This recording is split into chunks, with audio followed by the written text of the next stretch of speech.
dei aulinha, mini aulinha de lei de Coulomb, eu fiz exemplo da lei de Coulomb. Cheguei a fazer exemplo? Show! Então olha só, vou te fazer um exemplo. Vou te fazer alguns exemplos dessas últimas duas fórmulas que nós vimos. Então assim, exemplos. Imaginem vocês que eu vou lá e afirmou o campo elétrico naquele ponto ali, ele tem essa direção e tem módulo de 8 vezes 10 na 6 Newton por Coulomb.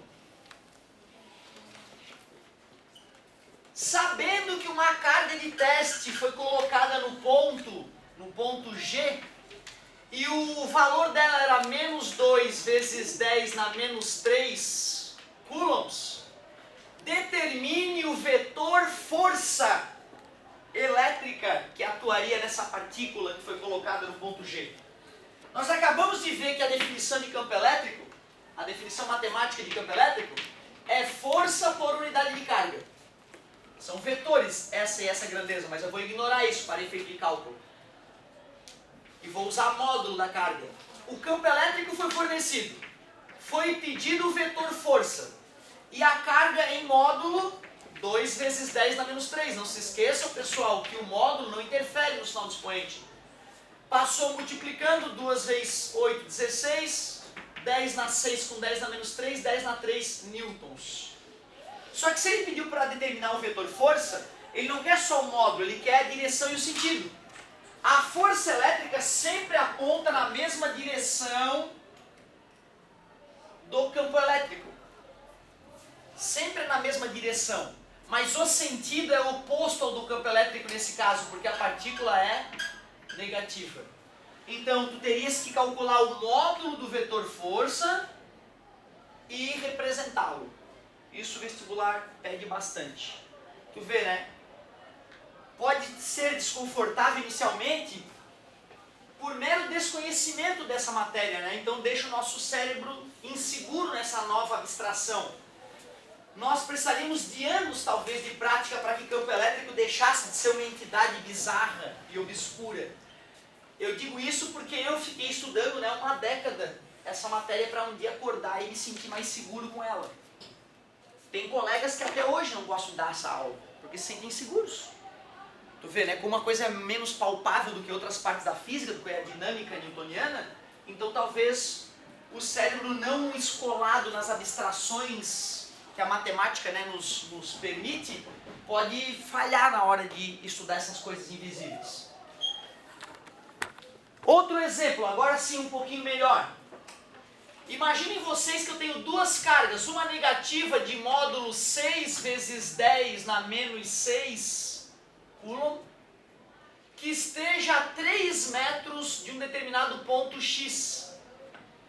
E a 3 metros desse mesmo ponto, uma outra carga, só que agora negativa, de módulo menos 8, módulo, né, 8 vezes 10 na menos 6 coulombs. Uma pergunta ótima que certamente vingará na próxima prova é: determine o campo elétrico resultante no ponto X. Determine o campo elétrico resultante no ponto X. O aluno tem que perceber que se essa carga é positiva, ela gera um campo de afastamento, que já que é a carga 1, nós poderemos chamar de E1.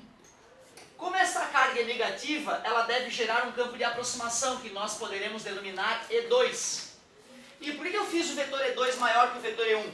Porque embora as distâncias sejam iguais, como o módulo da carga Q2 é maior, o campo elétrico gerado por ela, a mesma distância, é mais intenso.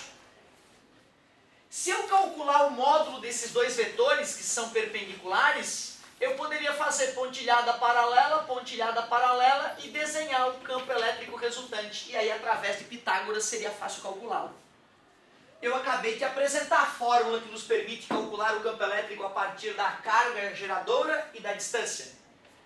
O módulo do campo elétrico 1 ficaria K vezes carga 1, dividido pela distância até o ponto X ao quadrado.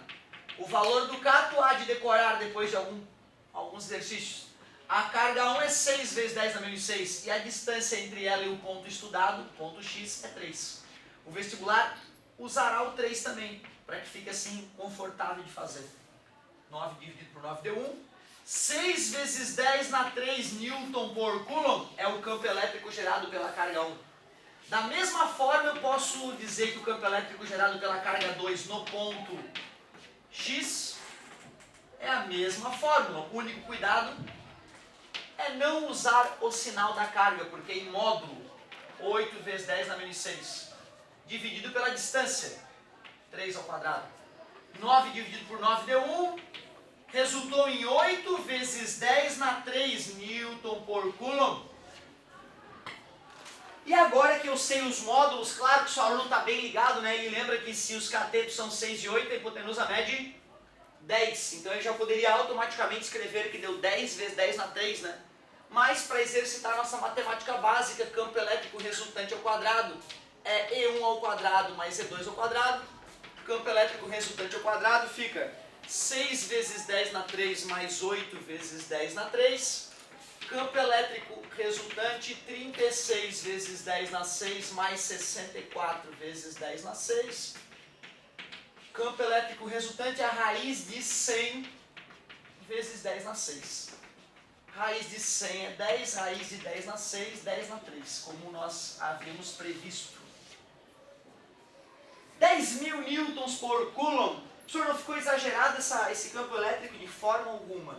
De forma alguma. Aquele sim era um campo elétrico muito, muito baixo. Como, professor, se usou uma carga satânica, usei uma carga satânica para medir o campo, não para gerá-lo. E mesmo usando uma carga satânica, deu uma força diminuta. Então, 30 newton por Coulomb é pouco realista, de tão fraquinho que é o campo elétrico. Agora, esse campo elétrico já está honesto, 10.000 newtons por Coulomb não é um campo elétrico intenso, de forma alguma. Muito bem. Para piorar essa questão, só se o ângulo não fosse 90 graus. E aí tu seria obrigado a usar a lei dos cossenos, que incluiria mais 2 vezes E1 vezes E2 vezes o cosseno do ângulo entre as forças. Pode ser θ, alfa ou a letra grega em tua preferência. Como nesse caso é 90 graus, né, a lei dos cossenos se resume ao Pitágoras, como nós fizemos lá no primeiro ano, no começo do primeiro ano. Certo, meus queridos? Cara, ó, era isso que eu tinha para te contar. Só que agora, meu, tu tem que praticar e o ideal é que tu faça agora, agora.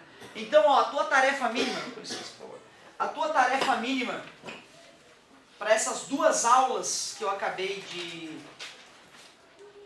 dividir com vocês seria 10 e 11, páginas 10 e 11, para a primeira aula. Se tu não resistir, tu pode fazer discursiva também, né?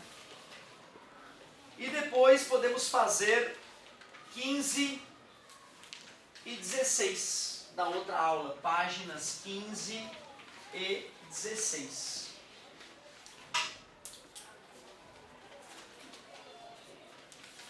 Muito bem. Cara, faz agora, pelo menos uma de cada página para iniciar, certo? Empacou, chamou, vamos fazer valer esses poucos minutos que nós tivemos de aula.